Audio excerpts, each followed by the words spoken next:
guys, my name is Shay and welcome to my channel. Today I'll be reviewing Good Trouble Season 3, Episode 16, Opening Statements. Don't forget to like, comment, and subscribe. Let's get it. The episode starts off with Callie and Mariana walking down the street, talking about Mariana not having enough to do at the office. Mariana has this awkward run-in with Raj and Claire. Mariana asks Claire at Bulk Beauty, and Claire replies that it's going great. It flashes to Claire, Rachel, and Gina in their office, and Claire gets off the phone with another company, passing on their pitch. She tells Gina and Rachel that they are spending a lot of time coding when they need to be locking down on brands. Back to reality, Claire sugarcoats it and says that they have so many brands signed on, they don't know what to do. Claire asks Mariana what she has been up to, and Mariana says that she has been working at the law firm with Callie. Raj asks her what does she do at the firm, and Mariana gives a rundown of her duties. As she is telling Claire and Raj this information, it flashes to different shots of Mariana doing silly and creative things to pass the time in the office. It was funny. Mariana lies and says that they are both due in court and they both leave. Mariana feels down and says that the girls are better off without her. Alice comes to the comedy program and she sees Lindsay. Alice is overly excited and nervous around Lindsay, and it flashes to Zumi and Alice kissing. Back to reality, Alice is literally talking in circles and being a cute weirdo, of course, and Scott comes in. He tells the group the list of the sketches that will be in the showcase. Majority of the comedy group members got their sketches in the showcase, everyone except Derek.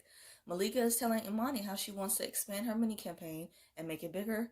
She asks Imani if DPN can help with that, and Imani replies while the company doesn't have the funding, she can apply for a grant. Malika says that she is down for the idea. Imani asks Deontay about his mini campaign, and Deontay says that he is still working on a couple of ideas. Imani puts the pressure on the both of them and says that with their internship ending soon, they can only hire one of them for the full-time paid position. Mark starts with his opening statement in court, and it flashes to Kathleen informing the group in the office about the importance of opening statements. Kathleen says that with opening statements, the jury picks the best side with the best story. She gives them a rundown list of the prosecution, gives their statement, and everything Kathleen is saying, Mark is doing exactly that in the courtroom. Kathleen tells the group that the prosecution will tell the jury what they need to do and what they must do. Mark tells the jury to give Zach's family the justice they deserve. After Mark is finished, Tommy questions Kathleen about their defense. She says that it will remain the same and that it was truly an accident. Callie tries to calm Tommy's nerves and tells him that their evidence is circumstantial and that Kathleen is the best defense there is. Malika comes over to Deontay to ask him about his ideas, and Deontay replies that he wants to do a campaign about rest. He says he needs to figure out how to fund it, and Malika encourages him to apply for the grant too. He's reluctant at first, but then he gives in after Malika tells him that with them both applying, it will double their chances at money coming to DPM. He offers to sleep over for the night, and Malika says that she has to work. She mentions that she is behind on bills, and Deontay says that he can relate. He says that Tanya is supporting him while he does his internship, and to me that doesn't sound like he can relate, but whatever. Scott comes to the comedy program and tells the group that he has been allowed to add an extra 5 minutes to the showcase. He informs them that Derek's sketch is back in and everyone is so happy for him. Scott says that he, along with some other writers, did a sensitivity pass on some sketches to ensure a woke and inclusive showcase. And I'm just sitting here like, you do realize when you use words like woke and inclusive, it doesn't mean a thing if you don't have actions to back it up. But whatever. It shows a montage of the group's sketches before Scott and then their sketches after Scott came back. They pretty much take out the cultural jokes in their sketches, and the writers, along with Scott, are enjoying the material while the comedy group is not happy at all. Callie and Jamie have a short conversation about the trial. They playfully go back and forth, shading each other about their evidence, and Callie working for Kathleen, whatever, I don't care. Mariana is at the office and she is having a conversation with the painter. More so, she's having a conversation with herself because the painter isn't even saying a word to her. Callie texts her asking to pick up some coffee and bring it to court. She arrives at the coffee shop to pick up her order, and she sees the girls from the Fight Girls Club. Gina, Rachel, and Claire arrive at the shop while Mariana is holding their order. Awkward. It flashes back to Mariana and Callie walking down the street, and as Mariana says that the girls are better off without her, Raj texts Callie saying that the girls need her and that Bulk Beauty is not working. The comedy group members are talking about Scott taking their substance along with the funny out of their sketches. The group expresses their frustrations, and Alice suggests that they all have a talk with Scott, and they all agree. Ruby chimes in and says that she can get a lease from HR to facilitate the conversation. Malika is at her second job, Duro, and she is working on her essay for the application. A female comes over to her and gives Malika a cup of coffee. She introduces herself to Malika, and her name is Angelica, and she's the new waitress. She sees Malika working on her laptop and questions if she's in school, and Malika replies that she's applying for a grant. She mentions that she is working 2 jobs and that she is exhausted. Angelica says that she can relate too, truly relate, because she is working 2 jobs too. Angelica tells Malika that it was nice meeting her and that she's glad to know that she's working with cool people. Malika tells her that she is the opposite of cool and she is actually pretty lame. No, you are not. Stop it. Angelica doesn't believe her and says that she seriously doubts that. In this scene, I was definitely picking up on some of those same vibes that I was getting from Zuby and Alice. It turns out I was right about that, so it'll be interesting to see if I'm right about this too. And I'll discuss this a little bit more in depth later on with another scene that I loved. Deontay calls Malika and he says that he is working on his essay as well. Malika offers to proofread his essay and Deontay accepts the help. Kathleen tells the jury that it's a mistake and that all the facts point to this murder being an accident. It goes back and forth between Kathleen telling the group in the office and Kathleen presenting their opening statement in court. She says that this was not a crime but a tragedy, and she mentions all of who are grieving Zach's death in regards to his parents along with his sister and Tommy being his best friend. Kathleen tells the jury to make the decision that the evidence will support, and that is for Tommy to be found guilty. After Kathleen gives her opening statement, she whispers to Callie that Tommy is doing a really good job of selling it because he's emotional, and I'm like, those tears are not for show. He's really feeling that, but okay, Kathleen, okay. Callie comes home to her room and she sees Mariana drowning her sorrows with junk food. Nutella, actually. Mariana tells her, nice try, by the way, and it flashes to Mariana and the girls at the coffee shop. Rachel says that they were supposed to be meeting a coder there for an interview, and Claire pulls out a resume with the name Anna Mira. Gina realizes that it's actually Mariana's name, mixed up. They all realize that them arriving at the coffee shop at the same time was a setup from Raj and Callie. Mariana wishes them good luck with interviewing the coder, and she leaves. Back to reality, Callie confesses that Raj texted her saying that the girls needed her. Mariana feels like this was Callie's way of saying that she doesn't want to work with her anymore, and Callie tells her that that is not the case. She tells Mariana that she can see that she is miserable at work. Callie suggested that maybe she interviewed for the job, and Mariana says that going from business partner to employee is a big demotion. Callie says that this might be the way to show that she's changed and to get her friends back. Malika is working on her application for the grant, and she receives a message from Deontay saying that she can edit as much as she wants with his application. She's working on his application, and you can clearly see that she is exhausted, and she stays up all night. Like, girl, what are you doing? In the morning, Deontay thanks her for her help, and then she sends in her application just a couple of minutes before it is due, and I hate that she did this. Like, girl, focus on yourself and your own application. Back at court, Mark and Kathleen both question a detective on Tommy's case. They then question the same group of kids from a couple of episodes back. Then they all say the exact same things. Alice and the comedy group members discuss their problems with Scott about their sketches. Scott does not take this well and says that no matter what he does, he can't win. He says that he is sick of this shit, and I'm like, we are all sick of your ass, man. Like, sick to death. I cannot stress this enough. Like, I never have anything positive to say about Scott since we met him. Nothing. He literally throws a temper tantrum at his grown-ass age and says that he's really done. Before he leaves, he calls out Alice for having a relationship with Ruby. Everyone is shocked, including Ruby and Alice. They question Alice about this, and Alice replies that they weren't Facebook official. Derek says that they know the real reason now why she wanted to give them Scott a second chance, because she was trying to save her girlfriend's job. And the nerve of the comedy group to be in their feelings and upset about this, I'm still not over the fact that they didn't even have her back and left her out to dry with standing alone against Scott. And then now all of a sudden they are so upset and hurt about Alice's private relationship. Like, first of all, it's not their business. And second, Alice doesn't owe them a damn thing. So them getting mad, it just really annoyed me. It really did. Malika and Deontay are both anxiously checking their email at DPN.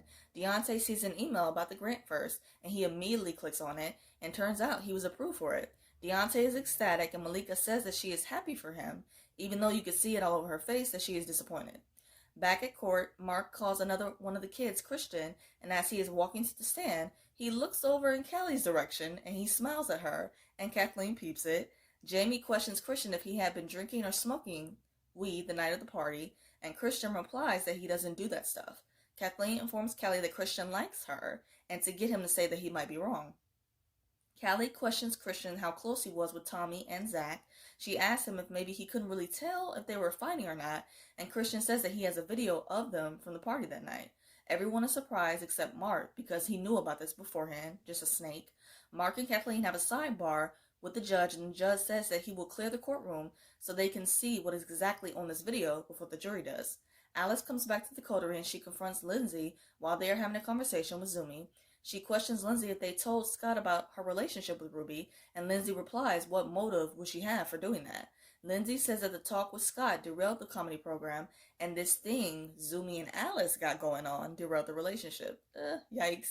Lindsay leaves and Alice questions Zumi about it, and Zumi says that her and Lindsay broke things off because it just wasn't working out.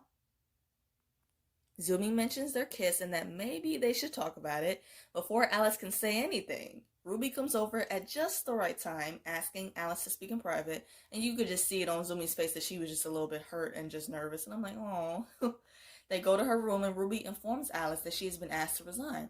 She mentions that Elise told her that with all the drama and no director, they might cancel the showcase. They both apologize to each other, and Ruby admits that she was not liking the person that she was becoming in her job as casting director.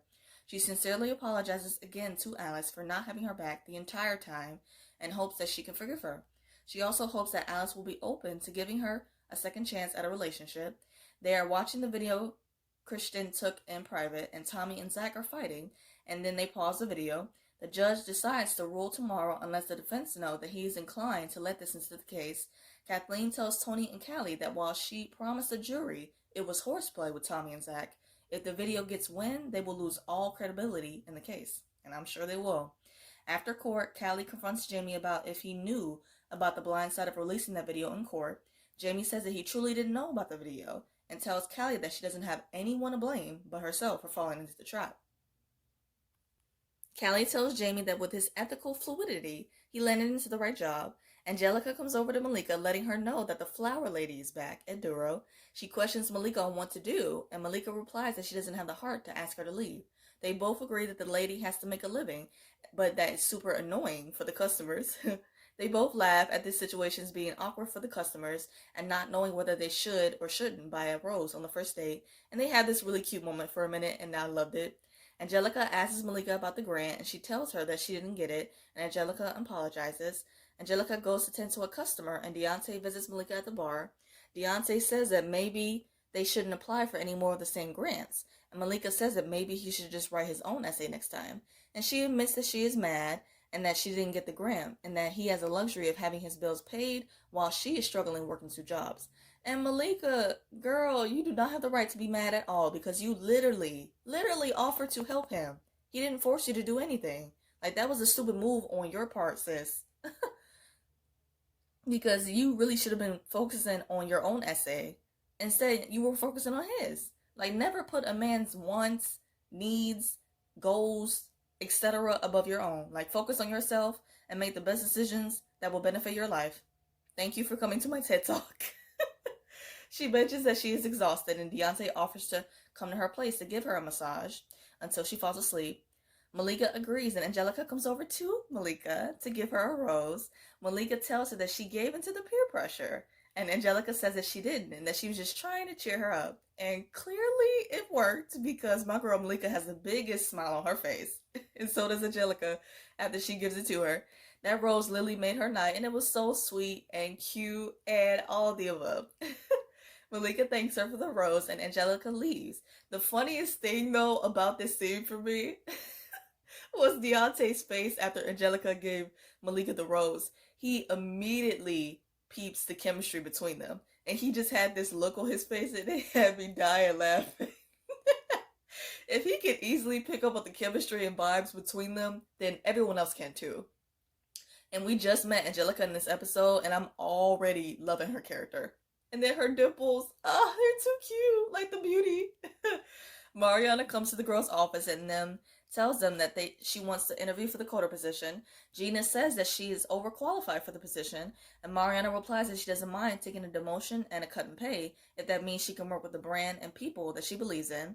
It flashes to the girls at the coffee shop, and Rachel suggests to Claire and Gina that maybe they can hire Mariana just as a coder and not as a business partner. Gina admits that it will be a step down for her, and she might not even want it. Rachel reminds them that Mariana was their friend and that everyone deserves a second chance. Back to reality, Claire tells Mariana that she is hired, and Mariana is happy. The episode ends with Mariana wanting to pull her chair over to the girls, and Rachel tells her that she can just work at her own desk. Mariana looks a little sad, but she will persevere through this. Because, I mean, it takes a lot for her to really just humble herself and really kind of like go back crawling to them in a way. But just really, truly, like Callie was saying, just showing them that she is truly changed. First, my quick thoughts on the episode. This episode, it was, dare I say, dry, and it felt like a filler. And there were some other episodes in the season that I've enjoyed and liked more than this one. Second, my thoughts on next week's promo. It shows Kathleen telling Callie that good people do bad things sometimes. It just doesn't mean that they are irredeemable. It shows Kathleen saying that they have some new information on the case, and Mariana wonders if the girls will ever forgive her. Mariana is seen talking with a female, played by Talia Dunn. Her character tells her that life is too short to sit around and let her talent go to waste, and I know that's right. Third, I'm going to do a quick rapid fire of the episode. Favorite scene, Callie giving Mariana advice about how to get back into the good graces of the girls. I always love their sisterly moments, and it's just so good. Favorite quote, I got you a rose. Angelica, just too freaking cute. Favorite duo, Angelica and Malika. From their first encounter, I could immediately pick up on the chemistry and vibes. So I'm really, really, really excited to see what will happen next with them. And I'm here for it already. so ready. Favorite look, Mariana's look when she went to see the girls and apply for the coder position. WTF moment, Scott trying to make himself to be the victim with the comedy group members. Like, he just blew me with that. And then to type it off, like him having a temper tantrum with him being grown. Like, dude, what are you doing? Like, I hope he's gone for good this time. I'm so serious. And we do not want to see him again. Like, ever again. I hope you guys enjoyed my review of Good Trouble. I review other shows like Grownish, Riverdale, All American, and some other stuff. And if those interest you, check out those videos on my channel and subscribe. I hope you guys have a great day. Stay safe. See you guys next week.